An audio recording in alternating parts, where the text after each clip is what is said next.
All right, welcome back to the Sports Call, everyone. Bob Pompeani, Ron Cook. Just a reminder, the Steelers open up their mini rookie camp tomorrow, just over the weekend. So football season, before you know it, is going to get underway with OTAs, mini camps, and then a little break before the start of training camp. But before then, there's some baseball now as the Pirates take center stage. I might also add, if you're interested in soccer, the Riverhounds are still undefeated, 4-0-3. They play tomorrow at Highmark Stadium against Indy 11, a good team. And if you want to go out on a nice night, that's a great opportunity to see some good soccer as well. Ron, at the end of last season and before the expansion draft started, James Neal was sitting in a pretty nice place. He was with Nashville. Of course, they just missed winning because the Penguins beat them. He's probably thinking at the time, now they're going to make me expendable. I'm going to go to an expansion team, and there you go. Chance of winning is nothing. And now he's in a better position than the team that got rid of him. Well, he's still alive. Nashville's done. That was a great hockey trade for both teams when Jim Rutherford traded Neal for Patrick Hornquist. We know what a player Hornquist has been here. Neal went to Nashville and was great. Now he's with Vegas and a key part of what they're doing. It's kind of interesting to watch these playoffs finish.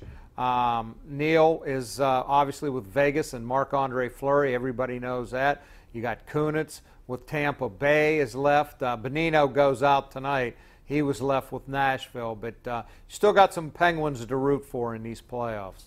Yes, no question about that, and we'll see how it goes. But it should be fascinating, and a lot of you may not want to watch because the Penguins are not there. But if you do watch, you'll see two very good teams. Just like you're going to see two very good series in the NBA when it comes to their conference finals, because the Cleveland Cavaliers, led by LeBron James, got there as they eliminated the 76ers, and they will take on the Boston Celtics. And just one note before we go to the calls, Ron, on that. Brad Stevens is the head coach of the Boston Celtics, and I found it just completely disrespectful, if not jealousy from a peer point of view, that he got 0 Coach of the Year votes. And when you think of what he was able to do without Kyrie Irving for the last third of the season and without the guy they gave over $155 million to, a free agent acquisition of Gordon Hayward, and yet nothing. How does he not get a vote for Coach of the Bob, Year? you know I spend a lot of time watching the NBA, and I have a hard time understanding that as well.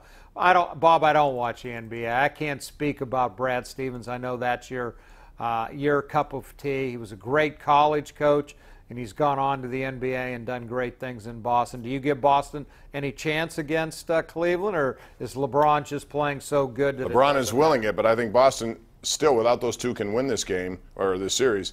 And the other thing, a guy like Doc Rivers, he gets more votes. His team missed the playoffs as Coach of the Year. I mean, again, it doesn't make a lot of sense to him. But it's all voted on by coaches. So is Golden State going to win it all again? Golden State should win it all again. But Houston, if they're going to ever knock them off, this is the time to do it. So you see, what does this be, 4th year in a row if it's Golden State, Cleveland? Yeah. Do you think that's good or bad for basketball? Well, Golden State's won 2, Cleveland's won 1. It won't be Cleveland. It's going to be Boston. Okay. You mark my words. Ken in Clearfield. Still waiting to go to a game in Cleveland with you, I promise. What's up, Ken? Hey, Bob. Hey, nice hearing from you. I'd love to see Boston and the Houston Rockets in the NBA Finals. And my point with the Pirates is I think they have a decent chance. I know it's hard to believe, but the young players, the third baseman, Moran, these guys are going to play some ball. When you say decent chance, when you say decent chance of what? Define your decent chance. To win the division. Okay. To win the division. I don't think that's going to happen. A decent chance. All right. Well, they Thanks, can always Ken. get a wild card or something. Yeah, I mean, you have to remember it's 1/4 of the way through the season, and they have overachieved. I don't think this hitting can continue at this level all season long, and that's just because the stats would normally even out. But Ron, to win a division, you're going to have to deal with teams like St. Louis, Milwaukee, and Chicago. And I think as the season progresses, you'll see those teams do what they're expected to do. And the Pirates may still be competitive and still be involved to a certain point, but I don't think they can compete for an entire 162. I don't know if the pitching's good enough yet right now either, but, I mean, they've surprised me. People keep saying it's early.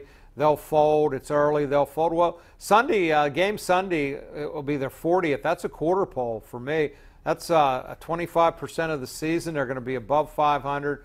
I give them a lot of credit for how they played. Wins like yesterday. I believe that was the 3rd win they've had this year when they've been down by 4 runs or more. Pretty impressive stuff so far. we'll see how long it can last. Jerry in Hempfield joins us right now on the Sports Call. Hey, Jerry. Hey, Bob, Ron, I'm going to get your opinion on what I have heard on other sports talk shows during the morning and it was about Ben Roethlisberger.